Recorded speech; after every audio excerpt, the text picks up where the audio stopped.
All right. So last week we hinted on a little bit because we had a shortened lesson. Don't blame God for what God never does was the title. Have you ever walked through a season so painful that one question quietly crept into your heart? God, why are you doing this to me?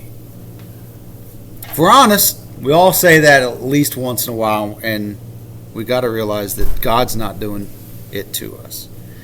Maybe you never even spoke those words. Maybe you knew they were completely not correct. But something deep inside, you wondered if God was somehow behind your suffering.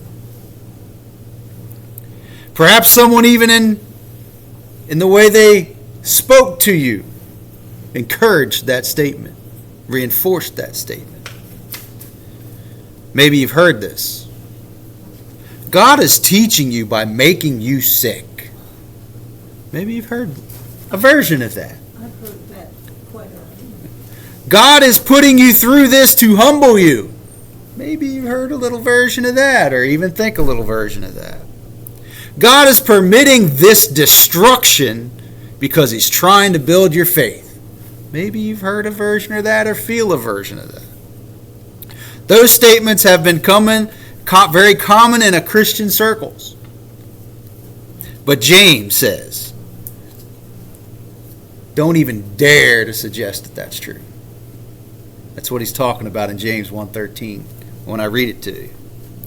Before James teaches us where temptation comes from, he's going to explain how it works. He first protects the reputation of God.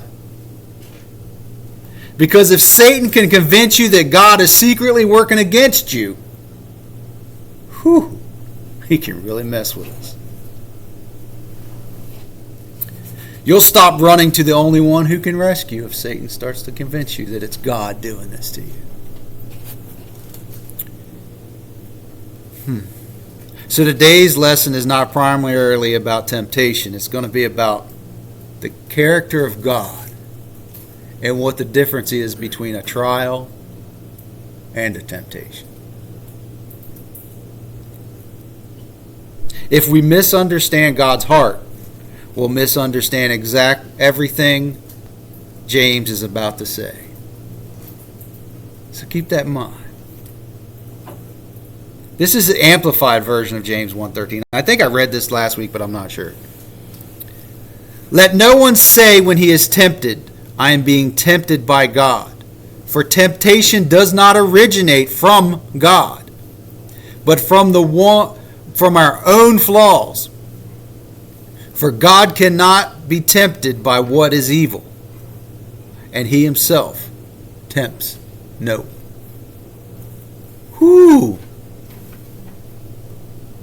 There's a lot of meat and potatoes in that. But let's go to the original Greek thought for thought in the RIV. Because we could spend months just in the RIV version of this. Let no one ever say or even dare to suggest when he is going through really difficult times or crushing ordeals that I am being subjected to these difficulties, ordeals, or hardships by the permissive will of God, working behind the scenes, remotely and from a distance. God is permitting all these hard things to happen to me. Don't ever say that. For the fact is that God is evil-free, has no capacity for evil, has no experience with anything evil, foul, or destructive. There is no evil in God, which means He never deliberately puts anyone through difficulty or cruel experiences to test him or her. You see, it's just not within the realm of possibility for an evil-free God to be behind anything that brings destruction to a person's life. Whew! There's a lot there. But how many people? God doing this to me for a reason.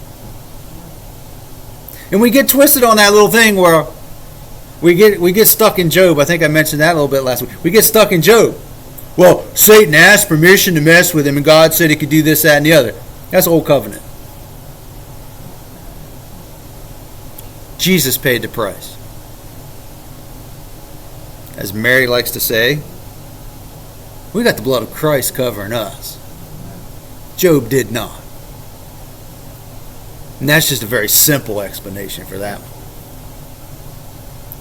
So when life becomes painful, what should I believe about God's character? Here's something to keep in your mind throughout this whole process. And I'm going to make sure I get to the difference between a temptation and trial, because I think that's the biggest hurdle we'll get to, but we got to work our way to it. When life becomes painful, never allow your circumstances to redefine God's character. God is completely holy, completely good, completely free of evil. He never authors temptation or destruction. Instead, he uses trials to strengthen his children while providing grace to overcome every temptation. Whew. That's the answer. So before the day gets over, we need to know the difference between a trial and a temptation. And we're going to get there. Pain asks questions that peace never asks. Done it? You will ask people when they're mistreating you or you're going through a hardship questions that you wouldn't ask if everything was great. You'll ask questions about your job, your relationships, your business, your church. Different questions when everything is going great versus when there's turmoil happening. It's just totally different questions. We never ask God why all this blessing's happening to me, do we? But it's so easy to ask him, why is everything working against me? It's just the way we're wired. James opens this verse with one of the strongest warnings in the entire chapter. Let no one ever say, man, the bad stuff, God's doing it to me. That's what he's saying. Let no one ever say. But you go to the original Greek. If James's words isn't powerful enough, go to the original Greek. It says, don't even dare to suggest. And that's what the Greek said. When James said that, that's what they heard.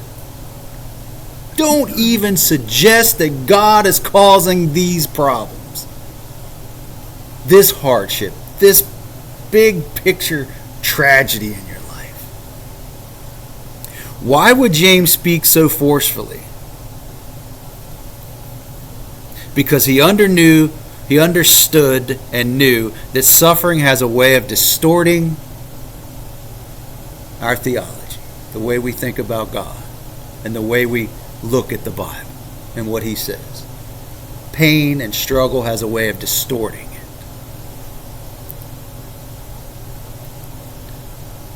Because when life hurts, when prayers seem unanswered, when the doctor's report isn't good, when finances start to collapse, when relationships break,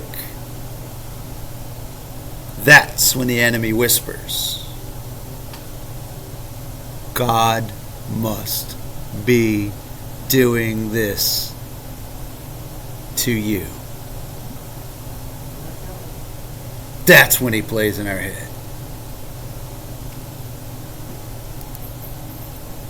God must be teaching you something by hurting you. That's what the enemy whispers.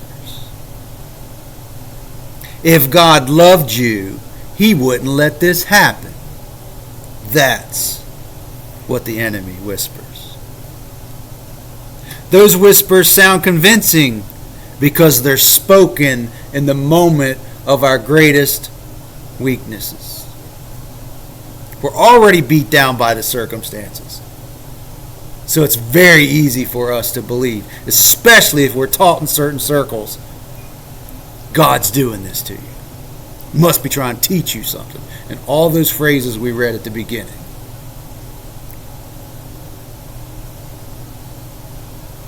But James refuses to let believers build their understanding of God upon their painful experiences. He immediately corrects the lie before it takes root. Throughout history, Satan has attacked God's reputation by attacking God's people.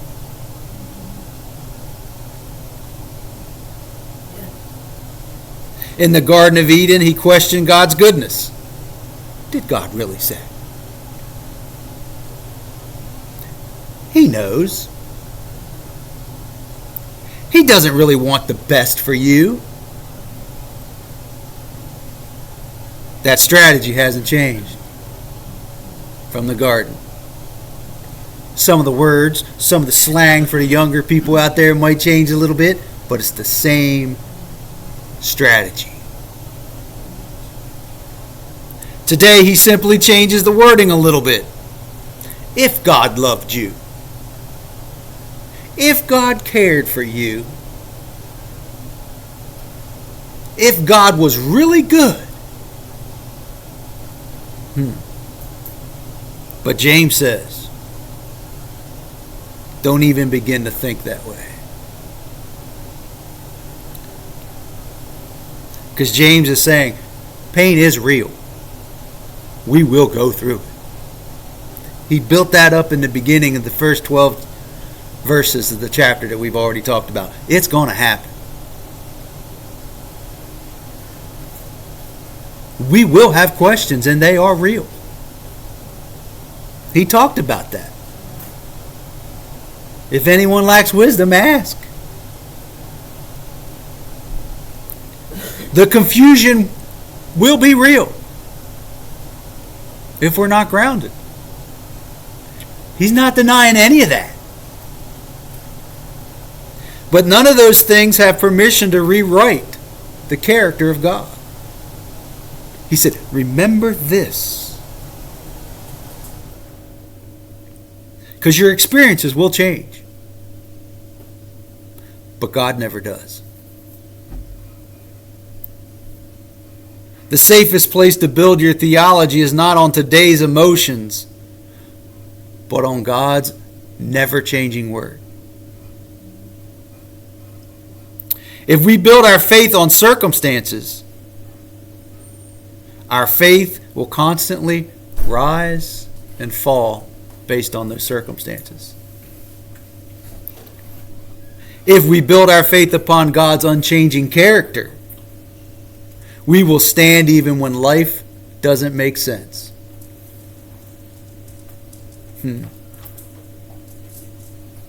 So whenever hardship comes, we got to stop asking, what does this circumstance say about God? We're not going to use those words. We're going to use similar words. We like to use the word, why me? But that's what we're saying.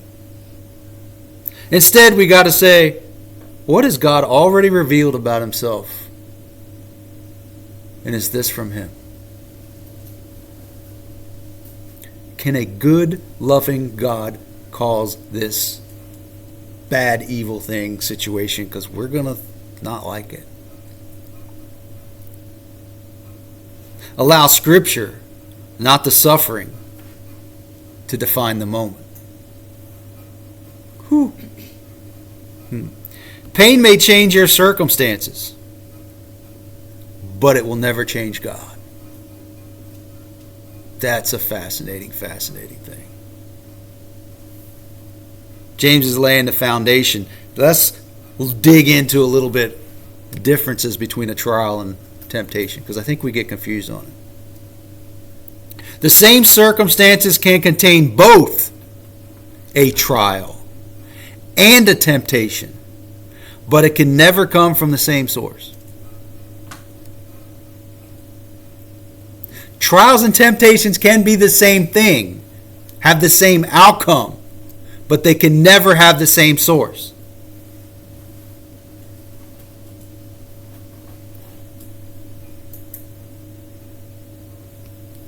So where is it coming from? That's why it's so powerful to understand the character of God. This is where James starts to change directions a little bit. For the first 12 verses, he's been teaching us about trials. Trials produce endurance, matures us, teaches us dependence on God, strengthens our faith. But now he's starting to talk a little bit about the temptations.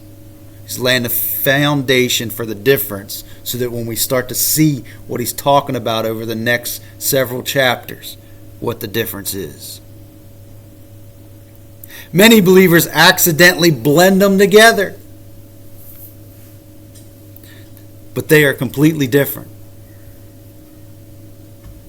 A trial is a difficult circumstance. A temptation is an invitation. That's the main difference. Trials is the circumstances that's going around. A temptation gives you a choice. It's basically an easy question. Do you love me or don't you? Do you trust me or don't you? Do you believe what I say or don't you? Basically boils down to that is a temptation. Trials strengthen your faith. Now James is talking the differences. Trial is something God can use. Doesn't cause it. He can use it. 8:28 tied together. God turns everything evil that the enemy is trying to do, everything bad around, eventually, for his good. Trial. Put them together.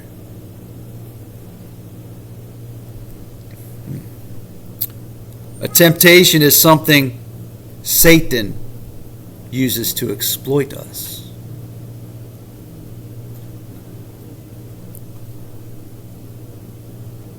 Consider a few examples. You lose your job. The unemployment is a trial. What do I do? How am I going to pay for this? Oh God, what am I doing? That's a trial.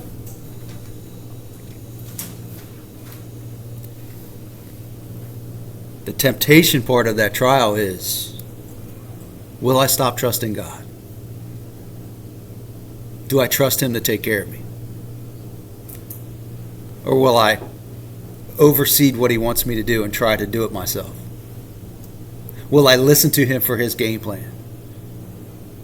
Now it's a temptation. Life circumstances, trial, way we respond, temptation. Same thing at the same time. Whew. But I always thought it was one or the other. I always thought the trial, yeah, I get the trial, losing my job, but I thought the temptation was whether I nicely tell the boss I quit and I'm let my anger get the best of me and walk away. Trial, temptation can be the same thing at the same time. Every trial, we're being tempted on trusting God or not. Oh, man. And I thought this was going to be so easy.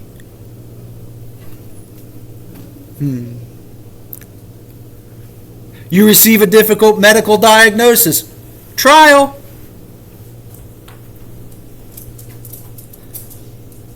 So the illness is the trial. Life happens. It's a trial. Situations happen. It's a trial.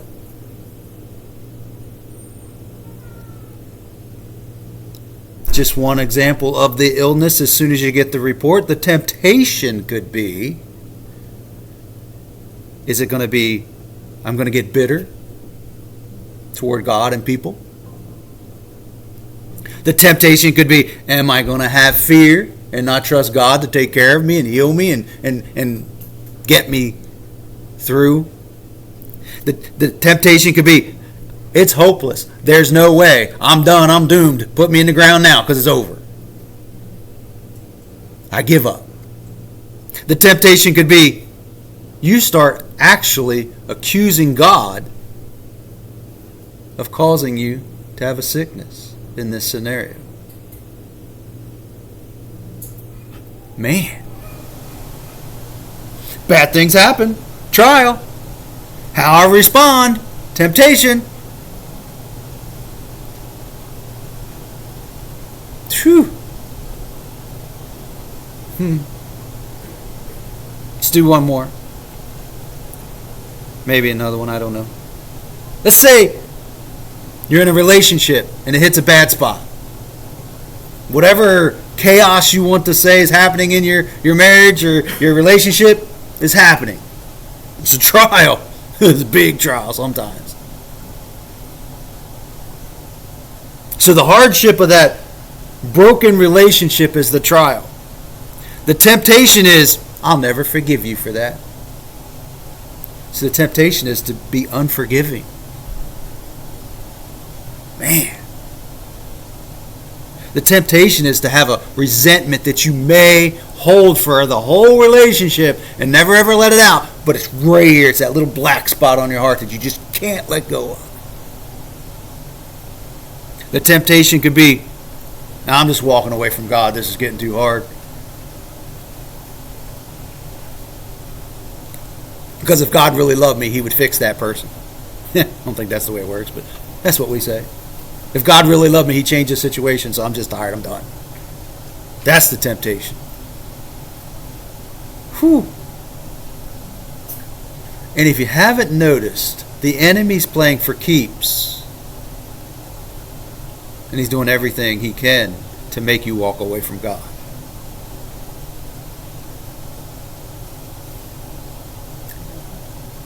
And God's waiting like a loving parent with her arms open.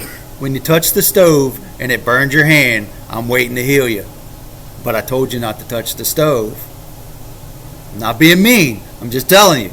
I laid boundaries. I've laid order out in front of you. If you stay on the railroad tracks, you'll get to your destination. But we like to derail, and life likes to derail us, and we got to get back on the track.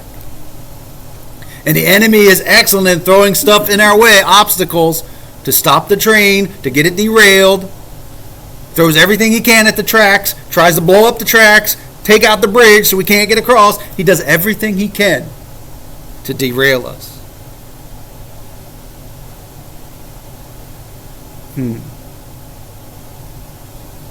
You could easily put in money. That would be the trial. And the temptations come with money is maybe you do some things slightly dishonest to make it by. You go in the inner city, the temptation is everybody else is the gang leaders and the drug dealers got all this nice stuff and we're living in squalor and we can't get out. The temptation is to, I'll just do a couple runs for them to survive. Dishonesty. You start to worry about everything. Temptation. You start placing your money above obedience to God. Temptation.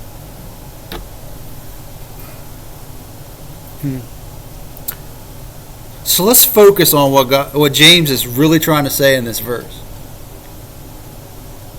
The circumstances itself isn't the temptation.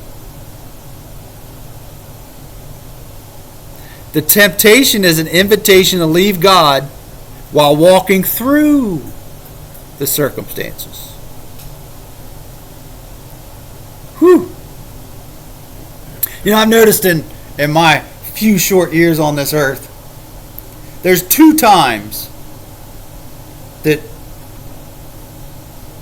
you get the greatest opportunity for temptations to come into your life. When something was going really, really well. I don't think of that as a trial. But boy, you can be tempted to think you're more than. I got this figured out. You start putting everything on your shoulders instead of God's. So even in your mountaintop experiences, Satan can turn it into temptation. And then the second time is when life is breaking all out and it's just nothing's working. You turn left, it's worse. You turn right, it's worse. You try to go forward, it's worse. You go back, it's worse. You're like, I just sit here because I'm in a bad spot sitting here. I don't see no answer anywhere else. So I just sit here because no matter where I go, no matter what I do, it's just blah. Those trials definitely can be easily pickings for Satan and turn it into a temptation. If we got honest answers why people didn't come to church, if we got honest answers why people stopped going to church, the honest answer would be, my life sucks. It's making no difference going, so why worry? Why bother? And if you watch, they'll start coming, some good things that start happening because they're living into the principles of God. The little things they're picking up, and then all of a sudden life gets hard. And they give up. Because Satan goes, temptation. Look, this just going to church thing is hard. This going to church thing is not getting you anywhere. If God really loved you, he'd change that or change them or bring this or get rid of that. And Satan pulls them away.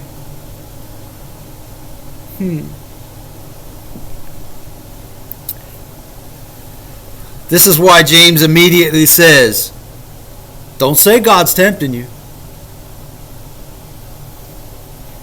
God uses trials for growth.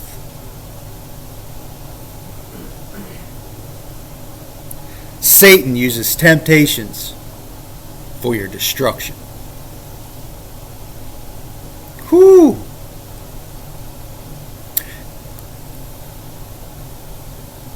And this is probably one way we don't think about the power of life and death is in our tongue. But think about it when you're in the world and you're at work or you're in your family situation and you're describing the trial you're going through to someone that doesn't maybe even know God or is just want to know God or is thinking about God, or even the new baby Christians that we come in contact with. And you're describing your trials, but the power of life and death, we accidentally or unintentionally say, man, this trial God's putting me through right now. The power of life and death. Is it possible the words we use could unintentionally affect that baby Christian and go, I don't want none of that. If God's going to do that to you, I don't want none of that. And they just walk away and say, God, I don't want this. I'll sit at home and love you from a distance and hope everything works out. But if this effort that I have to put into to be more like Jesus, and see they keep putting it on themselves, if I have to.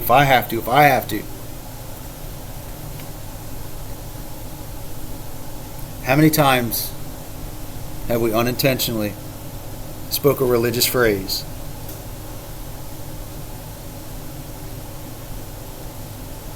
and it was death to a new Christian? Because it was out of context. They may not have understood it. But how many times? How devastating could it be?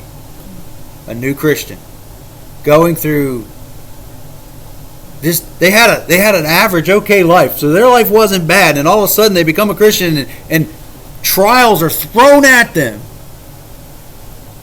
And we accidentally go, man, God must be trying to teach you something. And Satan goes, I'm going to use that word. From this respected Christian to the new baby Christian to destroy them. Whew. Man. I'm sure he's done it. That's a unique way to understand all our words are powerful. Everything we say has power of life and death. But because we didn't understand the difference between a trial and a temptation, we put them together and we unintentionally ran that person further away from God than closer to it. That's why James. That's why Paul. We got to constantly renew our mind. Because you hear it all the time. God made you sick because he's trying to teach you something. All those things we talked about when we first started. I've heard it. I've heard it. People from somewhere standing this close to me telling that person there. And it wasn't from God. And they may not have even really believed that that's what it is, but they've heard that somewhere, and that's a phrase that pops out because we say what we say what's here.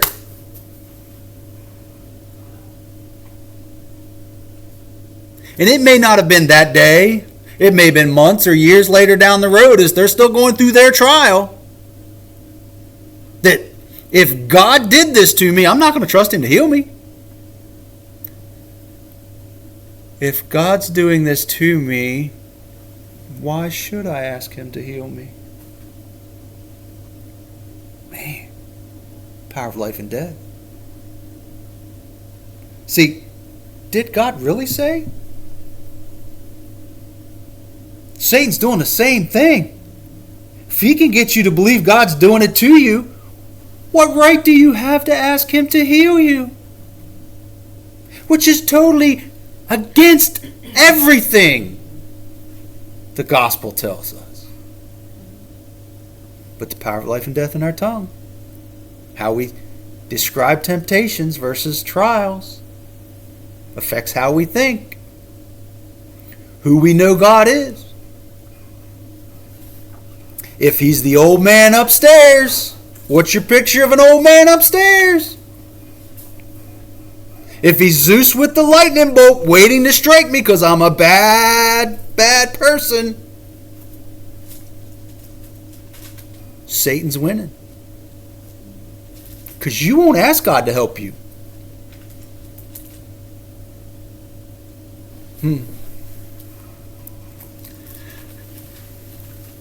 God uses the trials to mature our faith, build you through it. Didn't cause it. Life did it.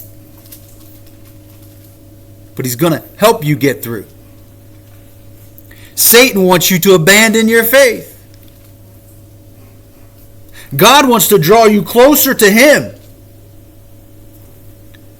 The enemy wants to pull you away. But the battlefield is exactly the same field. Yes, it's a trial. But the enemy is going to do everything he can to use what life is throwing at you to pull you down, to turn it into a temptation. But they're supposed to be two separate things. God's supposed to send one and devil's supposed to send one. No, they're not. The trial is your circumstances. The temptation is the emotional scars and everything that's going to get the enemy can start playing within your mind to try you to get to run away from God. Will every trial be a temptation? Probably not. Because you got grounded. When the paycheck gets a little slim but you're grounded, God will take care of me, period. You're not going to get tempted in that area. You're going to feel the squeeze of the trial. But the enemy can't tempt you.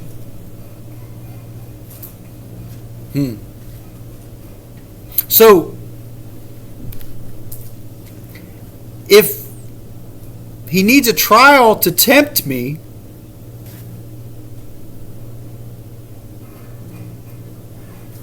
then can trials all be bad? If he can tempt me on the mountaintop because I'm doing great, look at me, woo, look at me, he can tempt me with pride.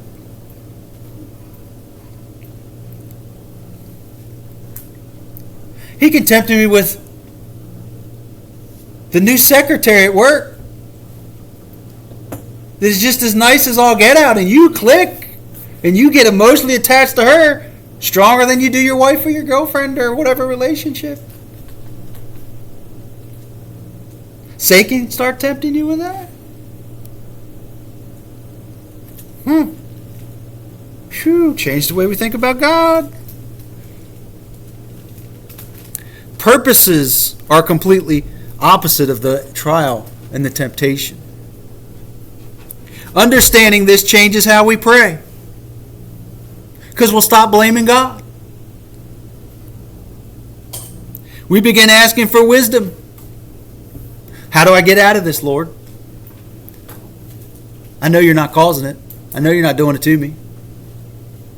What's my place to get out of this? We'll start asking Him for strength. Instead of running from Him, we'll start running to Him. Every difficult seasons, we should be asking two questions. Through this trial, what are you trying to develop in me, Lord? What do I need to know? Not that you causing this to teach me something, but I know you're going to teach me something so it doesn't happen again. And what is the temptation in this trying to pull me away from you, Lord? Those two questions. Those two questions separate God's work from Satan's strategy. A trial will test your faith, but a temptation invites you to abandon it. It's an EV definition. Life circumstances, trial, good, bad, and different, can be a trial. A temptation is trying to get you away from God. We might think temptation is a good thing until we realize, whoa, this wasn't. That new relationship, that great job, this could be a temptation. Because the enemy is using it to draw you away from God.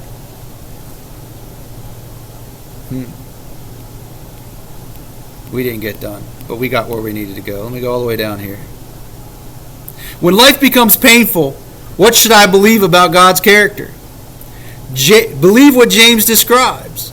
Believe what Jesus demonstrated.